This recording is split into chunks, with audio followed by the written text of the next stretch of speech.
Today we're going to be talking about Article 13.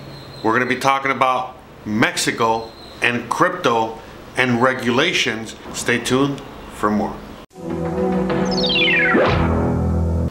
Alright, I'm going to go do this episode real quick. Can you please not be looking at horse porn while I'm gone? Fuck, man. Jeez. Can't even... Ugh. Anyways, hey guys. How's it going? Welcome back.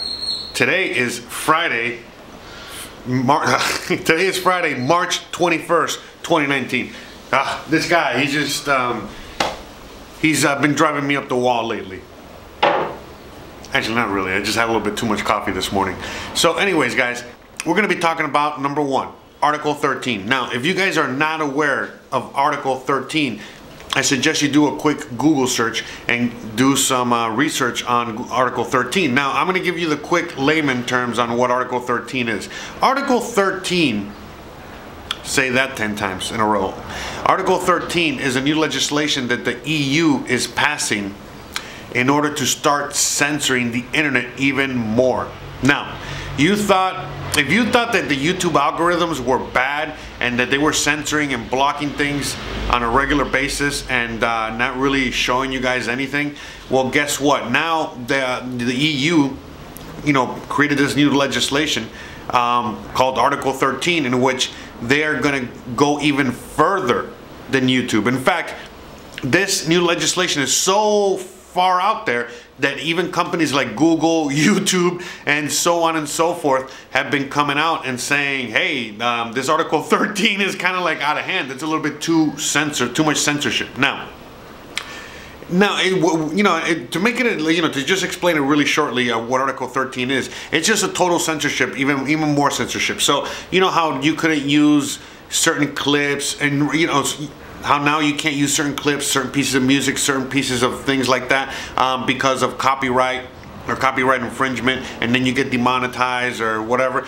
Well, this is Article 13 is gonna take it a step further in the sense that you're not, the video's not even gonna be able, the video, the article, the content, none of it is gonna be able to go online, because if it goes online, the web server, the website, the web, everything, they're gonna be they're going to be not in charge of, what's the word I'm looking for?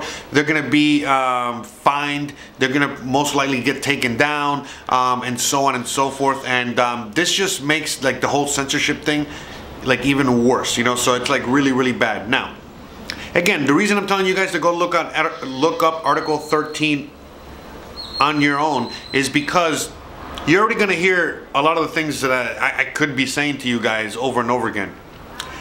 But the real reason that Article 13 kind of came about is because no matter how much they were trying to censor everything all around the internet, the one thing that they were not able to really ever censor was memes. They couldn't censor memes. That's why memes became such a thing, and especially when it came to, just like the whole culture thing, talking, just trying to spread news, whether it was the right versus the left.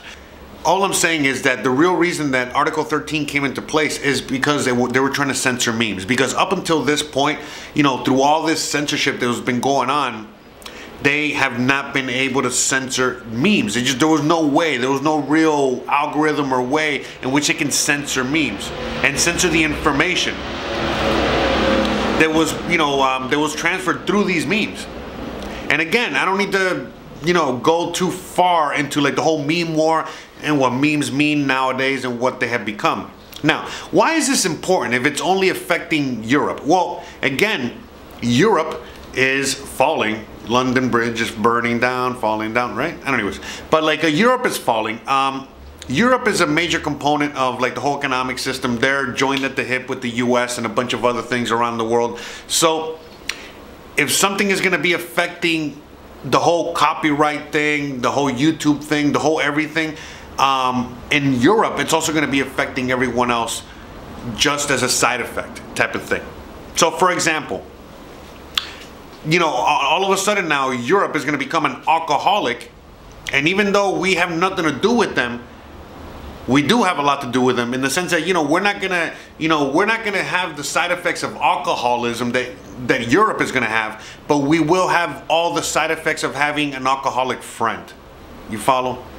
So it's that kind of thing. So obviously, if things are getting censored over there and obviously censored around the world, then they're going to be censored over here too. People making content over there, they're going to be making censored content, and so on and so forth. You know, people are going to be censoring themselves in order to reach a broader audience. You know, VPNs, you already know where I'm going with this. So that's happening. So I would implore you guys to literally stop listening to me about Article 13, because in a sense, I really, all I'm doing here is just spreading the word so that you guys can go out there and do your research and help spread the word so that we can make sure that this Article 13 is not going to get passed. But listen, guys, it's going to get passed, and this is going to affect everybody, and it's going to suck, and we're going to see how we're going to move forward from here. Because again, if companies like Google, YouTube, and others, you know, Facebook, you name it, don't want this and don't like this, and they're all about censorship, all right, what does that tell you? So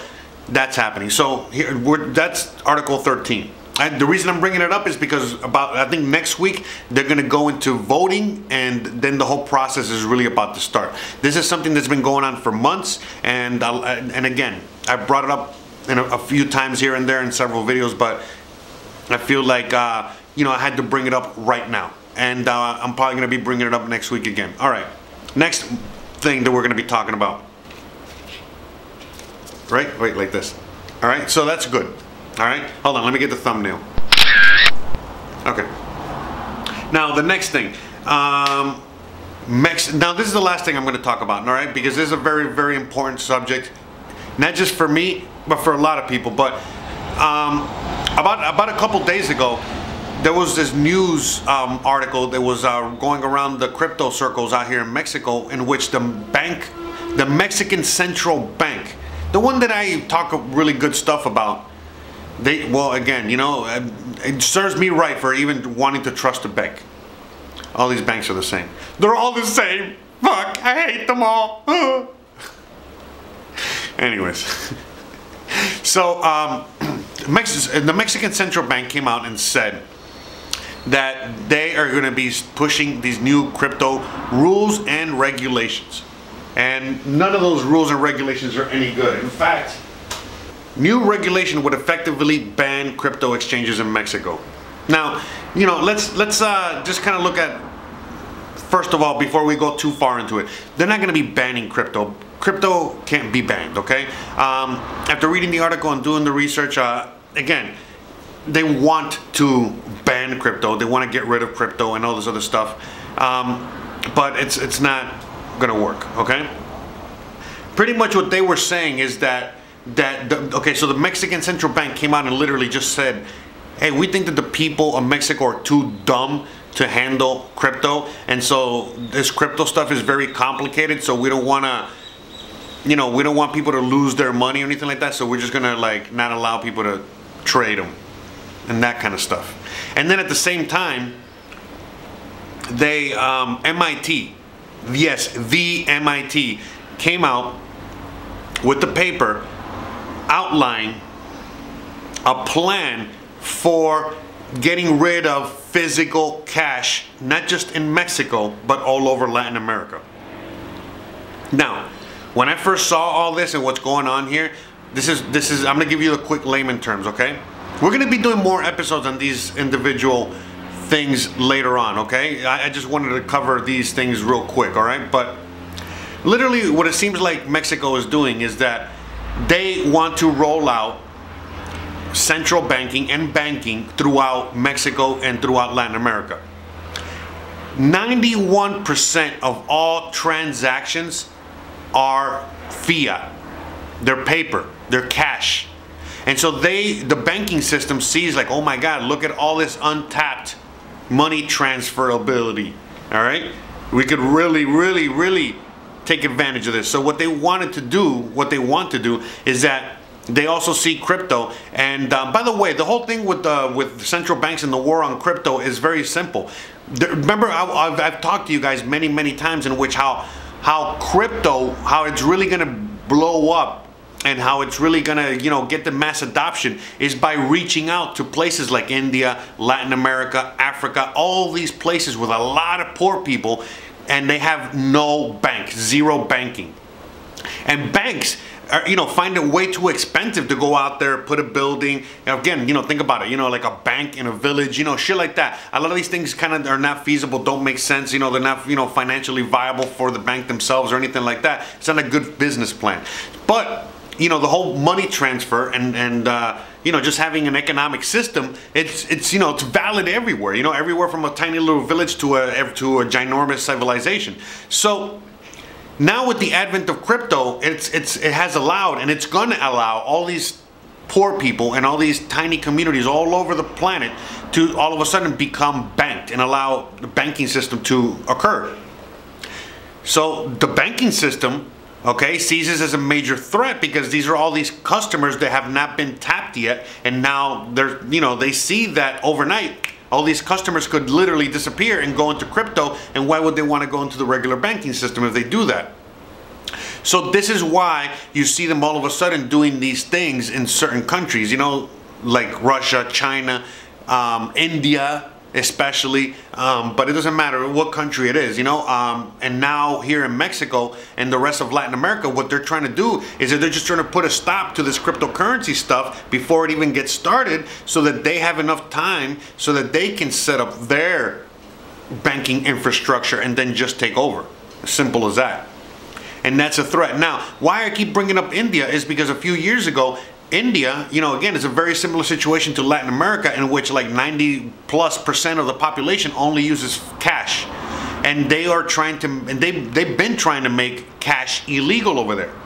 And they've been trying to, and so that was a disaster. It did not materialize well. I don't think that Mexico is going to do something that insane over here. But this is the path that they want to go. They understand that this whole digital stuff is the future, and they're just trying to take over before the digital currency itself takes over.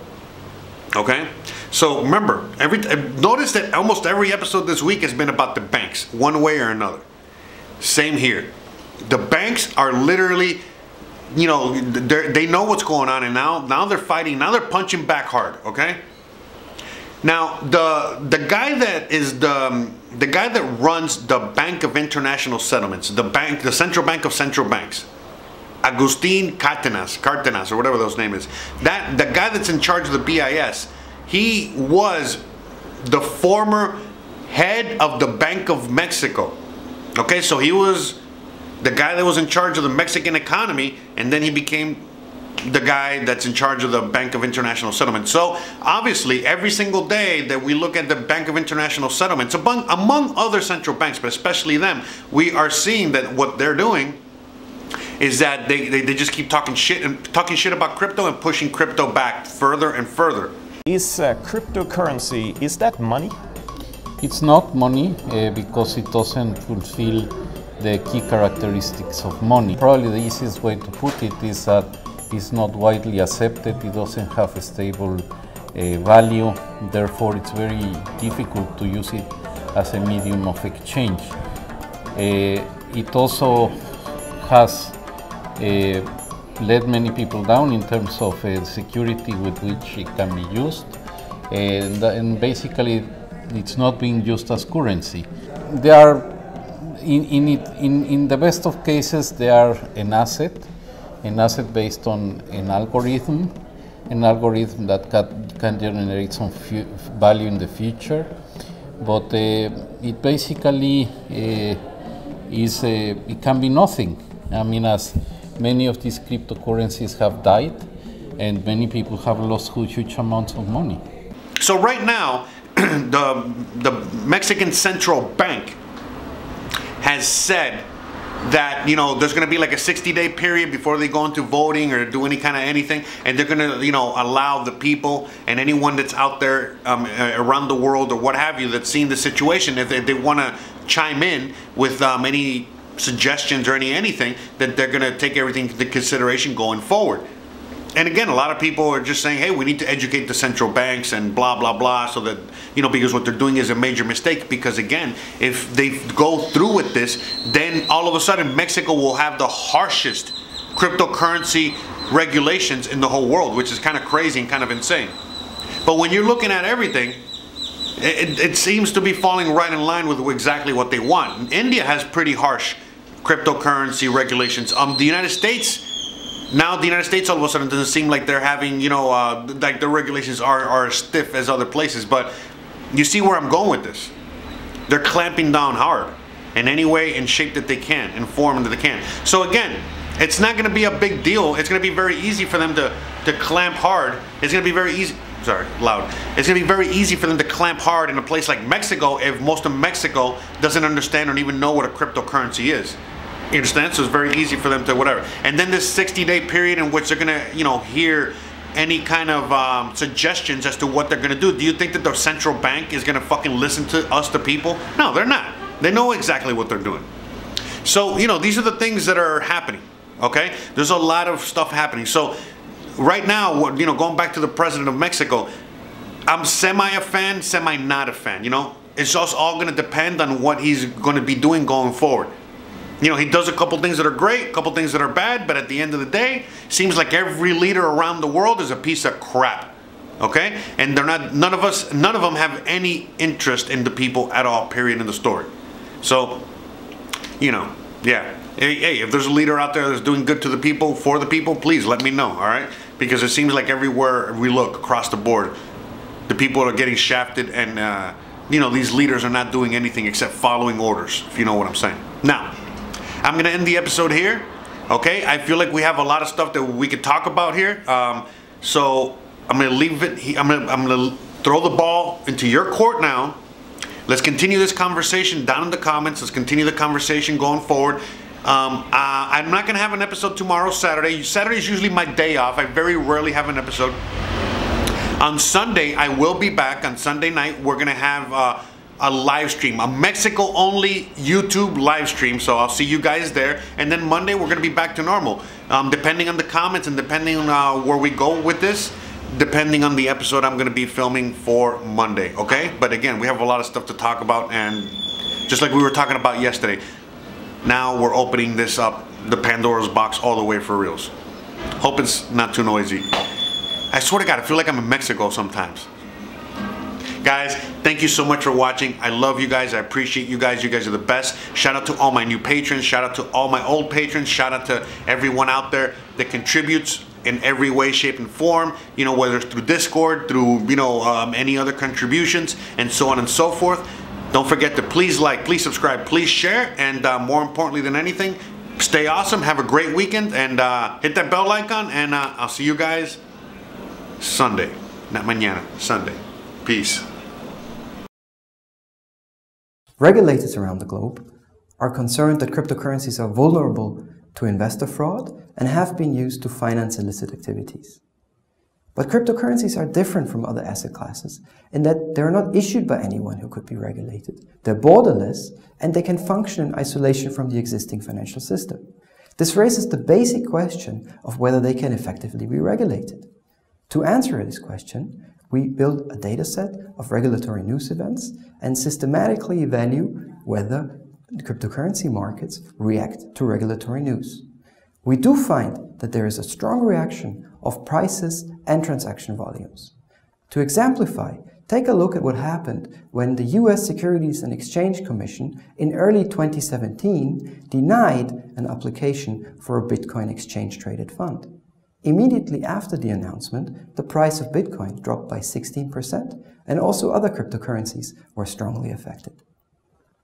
The first reason is that, whereas in theory cryptocurrencies can be accessed directly, in practice they are cumbersome to use and accessed via middlemen, such as crypto exchanges. And these middlemen can be regulated. But there is more to why national regulation can be effective. Markets are still segmented across jurisdictions.